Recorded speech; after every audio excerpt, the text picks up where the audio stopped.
Zaposleni v Večeru zaskrbljeni nad delitvijo dobička. Vse več slovenskih tožb proti avstrijskim hidroelektrarnam. Slovenska okna in vrata tudi na Japonsko.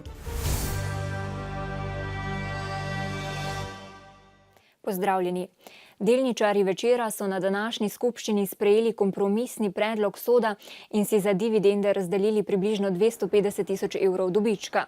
Večinski lastnik Delo je sicer predlagal, da se med družbenike razdeli celoten dobiček, torej približno $500 000 evrov. Mali delničarji niso zadovoljni niti s kompromisnim predlogom, zato bodo vložili izpodbojno tožbo. Prepričani so namreč, da lahko izčrpavanje Večera, ki je lani posloval z izgubo, pripelje tudi do likvidnostnih težav časopisne hiše.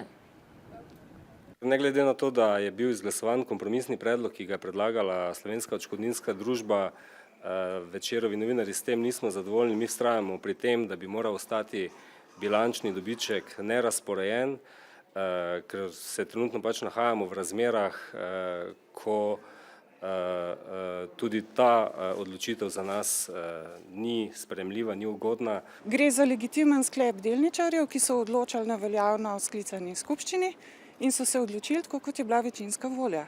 Mi smo sicer predlagali drugačen sklep, ampak z glasovanjem je bil sklep, ki je tudi v redu. Na lanskem sejmu v Nemčiji se je začelo sodelovanje med slovenskim proizvajalcem oken AJM in 2 japonskima podjetjema, ki se ukvarjata z gradnjo pasivnih hiš. Nova slovenska lesena okna so Japonce tako navdušila, da bodo z njimi opremili svoje energetsko varčne hiše. Na Japonskem je slovensko podjetje AJM z okni opremilo že 4 energetsko varčne hiše. Smo uporabili iz lesenega programa štok, zunaj aluminij in znotraj pa stekleno krilo, ki je dejansko skoraj ne vidiš okovja, kljuka je tudi zavijačena na steklenem krilu in to je nekaj novega. This window we found the best in design. That is the first reason. Quality is same or better than European standard, and which is much better than the Asian windows, Asian standards. Japonski zastopnik AJM-ovih oken, podjetje Greenbridge, bo izdelke ponujal predvsem proizvajalcem pasivnih hiš. Po prepričanju japonskih partnerjev prav zaradi kakovosti proizvodov pri prodaji ne bo težav. Načrtujejo, da bodo že prihodnje leto na Japonskem prodali okna za okoli 120 hiš. そもそもこちらに比べてものすごく寒い状況、室温が10度以下で暮らしている国民がほとんどっていうような、日本って技術立国なのに、室内環境はすごく貧しい状況なので、そのあたりは多分皆さんご存じないかと思うんですけど、そういう状況があります。 Trg pasivnih hiš se namreč pri njih šele dobro razvija. Za nakup tovrstnih hiš pa se na Japonskem odločajo predvsem premožnejši prebivalci. Jutri bo minilo natanko 1 leto, odkar so predvsem vzhodni del Slovenije opustošile katastrofalne poplave. Brez večine imetja so ostali tudi oškodovanci v Moretincih v občini Gorišnica. Menijo, da bodo združeni lažje izterjali odškodnine tako od slovenskih kot avstrijskih upravljavcev elektrarn, ki jim pripisujejo odgovornost za povodenj. Včeraj so se znova sestali, da bi se tožb lotili skupinsko, računajo pa tudi na sanacijo struge reke Drave. Po letu dni, ko je pobesnela Drava mnogim, če ne odnesla pa do dobra spodkopala domove, gospodarske objekte in kmetijske površine, je večina prizadetih krajanov še vedno praznih rok. Odgovornega za katastrofalne poplave še vedno ni. Avstrijsko državno tožilstvo se šele odloča, ali bo predlagalo izdelavo izvedenskega mnenja, ki bi pokazalo, ali je mogoče krivdo pripisati upravljavcu avstrijskih hidroelektrarn. Šele potem bo sprejelo odločitev o morebitni vložitvi obtožnice. Krajani Moretincev ne izključujejo tudi krivde dravskih elektrarn. Neki pokazatelji kažejo na povzročitelja v tujini, pa v drugi fazi pa tudi na neprimerno oziroma prepočasno odreagiranje na naši strani. Tako proti komu bodo dejansko tožbe usmerjene, težko reči. Večina od približno 60 oškodovancev, povabljenih je bilo okoli 90, se je danes strinjala, da ustanovijo društvo. Tako bi se lažje organizirali in oškodovancem pomagali pri vlaganju tožb, ko bodo vedeli proti komu. V prihodnjih dneh bodo poplavljenci lahko podpisali pristopno izjavo, članarina bo znašala 150 evrov. Denar bo šel za kritje stroškov pravdanja. Ljudi bi rad moralno in pa tudi finančno z zelo malim prispevkom zavezal, da bodo sodelovali do konca. To 150 evrov je za nekoga veliko denarja, glede na škodo, ki pa je nastala, pa to ne pomeni nič. Tudi ta znesek pa bo težko zmogel oškodovanec, ki mu je daroča reka odnesla vse nezavarovano premoženje. Zidov ni, onega ni, tretje pohištvo, ostale so 3 slike, miza, pa in stol, pa zgoraj elemente. Ne. Jaz, ker nimam tak sredstva, zdaj še niti za sanacijo nimam, pa nimam ena, ni drugega. Ne. In to res veliko je. Ne. Medtem ko so se v Muretincih začeli šele resneje organizirati, je več kot 100 Korošcev že pooblastilo avstrijske odvetnike za izterjavo odškodnin. A ti bodo tožbe vložili šele, če bo stekel kazenski postopek v Avstriji proti upravljavcu hidroelektrarn Verbundu. Računajo, da bi imeli v tem primeru več možnosti za uspeh, hkrati pa precej manjše stroške. Vračamo se v Maribor. 9 od 45 mariborskih mestnih svetnikov različnih političnih strank je danes napovedalo oblikovanje skupne svetniške skupine Koalicija za Maribor. Kot so zatrdili, se niso združili zaradi osebnih političnih in kadrovskih interesov, pač pa v dobro mesta. Skupino svetniških skupin Koalicija za Maribor sestavljajo sedanji in nekdanji LDS-ovci Andrej Verlič, Marjana Krajtner, Nataša Matijevič in Jože Protner, SLS-ovci in nekdanji člani Kanglerjeve županove liste Boštjan Vihar, Aleksandar Jovanovič in Danilo Bornač ter svetnik neodvisne liste gasilcev Milan Eržen in SMS-a Zelenih Slovenije Donald Keranovič. Kot pravijo, jih je združilo prizadevanje za napredek Maribora. Iskali smo skupne točke, iskali smo razlog za sodelovanje in ta razlog smo našli. Svetniki združeni v Koalicijo za Maribor, ki ne bo uradno delovala kot svetniška skupina, trdijo, da nimajo teženj po aktivnem sodelovanju v kadrovski politiki. Želijo pa aktivno sodelovati pri sprejemu odloka o organizaciji mestne uprave, proračunu, razvojnih prioritetah, investicijah, zagotavljanju socialne varnosti in delovnih mest. Predvsem pa želijo s povezovanjem različnih političnih struj vrniti ugled mestnemu svetu. Pridobiti težo za to, da bomo lahko svojimi predlogi bolj slišani, da bomo lahko bolj strokovno podkovani. To, kar bomo predlagali, to, kar bomo dali pobude, da ne bojo samo pobude na papiru, ampak realno ocena, kako pobudo spraviti do projekta in kako se angažirati, da ga lahko realiziramo. Tu ni več interes posamezne stranke, posameznika ali politične stranke, tu gre za interes mesta Maribora. Koalicija za Maribor sicer ostaja odprta tudi za ostale mariborske mestne svetnike, že sedaj pa je najštevilčnejša skupina znotraj mestnega sveta. Večina pa jih je sodelovala v nekdanji Kanglerjevi veliki koaliciji. Policija zbira obvestila o neznanem goljufu, ki se na območju občine Šentilj lažno predstavlja kot delavec plinarne Maribor in izvaja preglede plinskih štedilnikov. Policisti so do sedaj ugotovili, da se goljuf vozi z osebnim avtomobilom znamke Citroen Berlingo srebrne barve. Policija prosi za dodatne informacije, ki jih lahko sporočite na policijsko postajo, interventno številko policije 113 ali anonimno številko 080 12 00. Predsednik države Borut Pahor bo jutri z redom za izredne zasluge odlikoval Slovensko akademijo znanosti in umetnosti za njen izjemen prispevek družbi ob 75-letnici delovanja. Poglejmo še drugo dogajanje na domačih tleh. Notranji minister Gregor Virant je znova sestal s sindikati javnega sektorja, potem ko jim je prejšnji teden poslal nov predlog za poravnavo dolga iz naslova odprave plačnih nesorazmerij. V nekaterih sindikatih namreč vztrajajo, da se obveznosti poravnajo še letos. Opozarjajo, da gre za individualne pravice posameznih javnih uslužbencev in da sindikati v njihovem imenu ne morejo sklepati dogovorov. Na sodiščih že potekajo postopki za prisilno izterjavo izplačila, v posameznih sindikatih pa napovedujejo še nove zahtevke za izvršbo.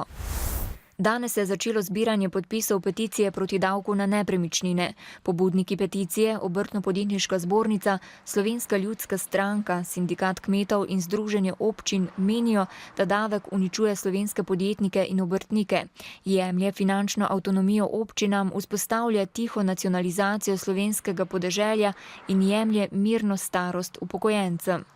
Pobudniki pričakujejo, da bo peticijo v enem tednu, kolikor bo trajalo zbiranje podpisov, podprlo več 10 000 ljudi in da bo vlada razmislila o uvedbi novega davka. Premijerka Alenka Bratušek je danes obiskala Dolenjsko. Med drugim se je sestala z vodstvom Krke in novomeškim županom Alojzijem Muhičem. Govorili so o prednostih povezovanja funkcij občinskih uprav ter o razvojnih priložnostih občin v Mirenski dolini. Odmevala je tudi novica, da zagrebško sodišče ne bo ustavilo postopka proti Ljubljanski banki. Po memorandumu, ki sta ga marca letos na gradu Mokrice podpisala predsednika obeh vlad, bi namreč morala Hrvaška ustaviti postopke zaradi nekdanjih varčevalcev zagrebške Ljubljanske banke. Slovenski zunanji minister Karl Erjavec je danes napovedal, da se bo 20. novembra sestal s hrvaško kolegico Vesno Pusić na pogovoru o vprašanju vlog hrvaških varčevalcev v Ljubljanski banki in da bo Slovenija vztrajala pri memorandumu z Mokric. Mariborski akvarij Terarij letos praznuje 60 let delovanja. Pripravili so tudi zbornik o zgodovini akvarija in najzanimivejših živalih, ki že leta razveseljujejo obiskovalce. V publikaciji so predstavljeni tudi zaposleni v akvariju. Žal pa vodstvo občine ob jubileju ni moglo napovedati, kdaj bi se lahko iz dotrajane stavbe v mestnem parku preselili v nove prostore ali pa stavbo popolnoma prenovili. Čeprav je bogat akvarij Terarij mestu v ponos in obiskovalci dotrajanosti prostorov morda ne opazijo na prvi pogled, pa zgradba nezadržno propada. Od samih temeljev naprej je zgradba popolnoma gnila, kar se tiče električne inštalacije, je potrebna popolne obnove. Velik problem je pa ta, da se ta zadeva po delih ne da obnavljati, ker je zaradi samih živali. Tudi manjša opravila v zadnjem času ne morejo več prekriti desetletja slabega gospodarjenja z objektom. Letos smo kljub temu pa vseeno malo polepšali notranje prostore, malo pribelili, popravili neko keramiko in tam pri vhodu pročelje fasado celoti tudi obnovili. Že med županovanjem Franca Kanglerja se je sicer govorilo o 7 milijonov evrov vredni naložbi v nove prostore, a zdajšnji župan ne more obljubiti ne selitve, ne temeljitejše obnove, saj v prihodnjem proračunu za to ne bo denarja, projekta pa ne bi bilo mogoče uresničiti niti, če bi ga sofinancirala Evropska unija, saj bi bil zahtevani vložek občine prevelik. Smo lahko malo optimistični, da bi se kakšna manjša širitev lahko zgodila. Res pa je, da bi lahko bilo dosti boljše in večje in bolj glamurozno, kot je pa nekod po svetu, ampak v tem trenutku bi bilo nerealno. Priročen izgovor je tudi uporabno dovoljenje, ki za stari objekt velja še 5 let. Letno si sicer 120 vrst rib in 50 vrst plazilcev, dvoživk in žuželk, za katere skrbi 6 zaposlenih, ogleda okoli 30 tisoč ljudi. V 4 mariborskih razstaviščih pa si lahko ogledate razstavo likovnih del z naslovom Profesorji in dijaki. 3. gimnazija Maribor namreč leto zaznamuje 150-letnico, številnimi prireditvami čez vse leto pa zbližuje nekdanje in sedanje generacije dijakov. Sedanji profesorji in dijaki, med njimi 2 Prešernova nagrajenca Zmago Jeraj in Gustav Gnamoš, pa tudi mnogi znani mariborski slikarji, kot so Bogdan Čobal, Darko in Bojan Golja, se predstavljajo v galerijah Dlum in Media Nox. Fotografom je namenjen prostor fotogaleriji Stolp.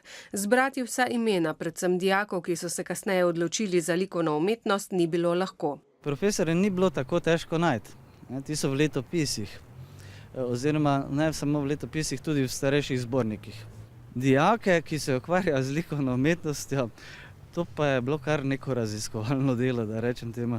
In tu so mi potem sami ti likovni ustvarjalci pomagali. Dela največjih imen slovenske likovne umetnosti Antona Gvajca, Zorana Mušiča, Maksa Kavčiča, Lajčija Pandurja, Slavka Koreza in Janeza Vidica iz zbirke Umetnostne galerije Maribor so na ogled v Mariborski univerzitetni knjižnici. Eminentni slikarji so bili dijaki ali profesori na učiteljišču, kasneje preimenovanim pedagoško gimnazijo in danes 3. gimnazijo. Tu se mi zdi, da še zdaj 3. gimnazija nekako ima tole začrtano pot, nekako vzgajati tudi neke pedagoške kadre. In se mi zdi, da je to lepo, ne? Da vidimo potem tukaj ustvarjalce in tudi hkrati pedagoge, ki nekako delajo, poskrbijo za to kontinuiteto znanja, se pravi samega poslanstva in kontinuiteto likovnega izobraževanja. Številnost likovnih umetnikov, glasbenikov, literatov, gledaliških ustvarjalcev, povezanih s sedanjo tretjo, govori o posebni pozornosti, ki je bila v 150-letni zgodovini te ustanove namenjena humanističnim vedam in interdisciplinarnosti. Številni profesorji, umetniki pa so poleg umetniške žilice razvijali tudi pedagoško dejavnost in znali navdušiti dijake za umetnost. Pri športu smo. Po zmagi Kopra proti Domžalam in porazu Maribora proti Triglavu je prišlo do zamenjave na vrhu nogometne prvoligaške razpredelnice. Koprčani imajo 30, Mariborčani pa 29 točk. Medtem ko je bilo zmagoslavje Primorcev pričakovano, pa je bilo povsem drugače pri porazu Maribora z 1-2 na domačem stadionu proti do včeraj še zadnje uvrščenemu Triglavu. Triglav še nikoli ni osvojil točke v Ljudskem vrtu. Zadetkom Ajdina Redžića je Maribor padel v 92 minuti. Vse, kar smo si zamislili, nam je šlo. Meni osebno tudi tako, da jaz mislim, da bo to, bom rekel, en preobrat v naši igri. Kranjčani so v dežju dali takoj vedeti, kaj želijo v Mariboru. Tudi do prednosti so prišli po prekinitvi. Ob avtogolu Argusa bi lahko že v prvem polčasu dali še kakšen gol. Čeprav so igrali obrambno, njihovih priložnosti ni manjkalo. Ne moš proti Mariboru igrati, napadati ga, kadar smo to probali tukaj, ve se, kako smo končali, ampak imeli smo veliko število strelov, tudi kornerjev, 2 prečki. Mi smo šli v tekmo lahkomiselno, vedeli smo, da nas čakajo nasprotniki, ki so zelo motivirani, ki se proti Mariboru radi dokazujejo. Vijoličasti so sicer še v prvem polčasu izenačili. Po podaji mladega Hotića je za krasen gol poskrbel Marcos Tavares. Več ni šlo. V drugem polčasu so napadali, igrali bolje, imeli tudi 2 krasni priložnosti, a Hotić in nato še Mendy nista uspela premagati danes odličnega Curanovića. Predvsem moramo v igri prej doseči zadetke, da pripeljemo mirno v končnico tekmo, da se nam dogajajo takšne stvari, kot so se nam zadnje 2 prvenstvene preizkušnje, katere smo izgubili. Še drugič zapored so doživeli poraz v zadnjih trenutkih. Slaba popotnica pred četrtkovo evropsko tekmo. Evropska komisija je danes sprejela predlog, ki od držav članic zahteva zmanjšanje uporabe lahkih plastičnih vrečk. Komisija opozarja, da so škodljive in da lahko v okolju zdržijo več 100 let. Sledi pregled drugih pomembnih mednarodnih novic.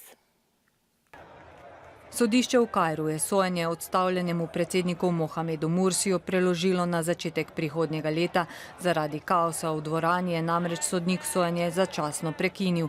Nekdanji predsednik, ki ga je vojska s položaja odstavila julija, je obtožen hujskanja k nasilju, ki je vodilo v smrt protestnikov pred predsedniško palačo decembra lani, kjer so potekale demonstracije proti njegovi vladavini. Grozi mu dosmrtna ječa ali celo smrtna kazen. Kosovska republiška volilna komisija bi sinoči ob 23. uri morala sporočiti izide lokalnih volitev, a bo morala najprej odločiti o dogajanju v srbskem delu Kosovske Mitrovice. Tam se je namreč zgodil incident, ko so zamaskirani neznanci razdejali eno od volišč. Posredovala je policija, volišče pa so morali zapreti predčasno. Volilna komisija bo zato o rezultatih odločala jutri. Zmago na volitvah je sicer pred drugim krogom 1. decembra že razglasila vladajoča stranka premijera Hašima Tačija. Nemški tednik Fokus je razkril, da so v Münchnu pred 2 letoma policisti našli dragoceno zbirko del nekaterih svetovno znanih slikarjev, ki so jih med drugo svetovno vojno ukradli nacisti. Zbirka, v kateri so tudi dela slikarjev Picassa in Matissa, je po prvotnih ocenah vredna milijardo evrov. Več kot 1500 slik so našli v stanovanju 80-letnega moškega, katerega pokojni oče je bil zbiratelj umetnin. V večjem delu Afrike, pa tudi na vzhodu ZDA in v južnem delu Evrope so lahko ta konec tedna občudovali hibridni sončev mrk. Šlo je za popolni in kolobarjasti sončev mrk hkrati. Z dela Zemlje je bilo tako moč opazovati popolni, z drugega dela pa delni sončev mrk. Osrednja linija mrka se je začela na Atlantskem oceanu, okoli 330 km jugozahodno od Liberije. Skopnega je bil tokratni sončev mrk najlepše viden iz afriškega Gabona. Ostanemo še pri nebu in vremenu. V torek bo oblačno in deževno, popoldne bodo padavine oslabele in do večera ponehale. Zapihal bo severovzhodnik, na Primorskem šibka do zmerna burja. V sredo bo zmerno do pretežno oblačno. V severnih krajih bo še možen rahel dež. Drugod bo večinoma suho. V četrtek bo na vzhodu sončno, drugod se bo oblačnost povečala. Zjutraj in dopoldne bo po nižinah megla. Spoštovani, to je bil ponedeljkov dnevnik. Ob 20:05 pa vabljeni k ogledu 1. novembrske oddaje Zdravstveni nasvet. Govorili bomo o boleznih ščitnice. Mi pa se znova vidimo tik pred oddajo v večernih novicah. Nasvidenje.